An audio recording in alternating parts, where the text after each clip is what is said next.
has molecular testing changed the landscape of therapy for AML? Yeah, I mean, it's really transformed it, and it's really a constantly evolving paradigm. I think we have updated classifications. Most people utilizing the ELN system. So based on both cytogenetic and molecular factors, you can ultimately go into good risk, intermediate risk, adverse risk.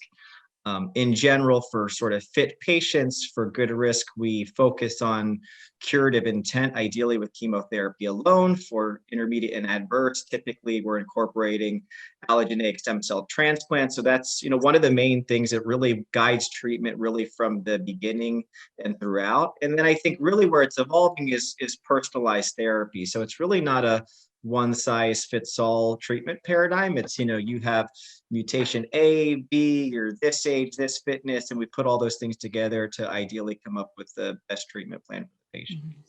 Is molecular testing standard following an AML diagnosis, or is this something that patients should ask for? It definitely should be standard. And I think the challenge is when you say the word molecular, it means lots of things to different people.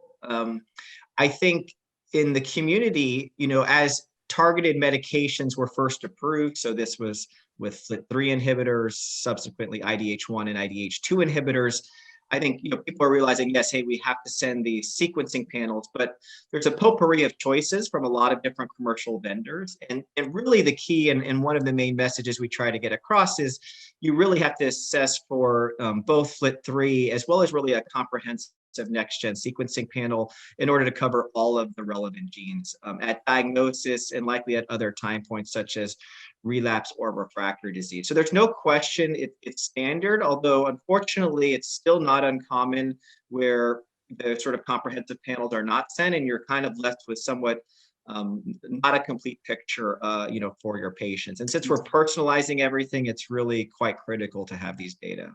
Yeah.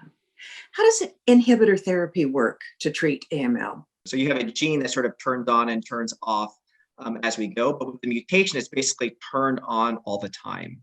And then you can have targeted pills that basically turn it off. And most commonly, this is done, they're sort of the active or energy site for these different genes. And so these therapies can really specifically block that.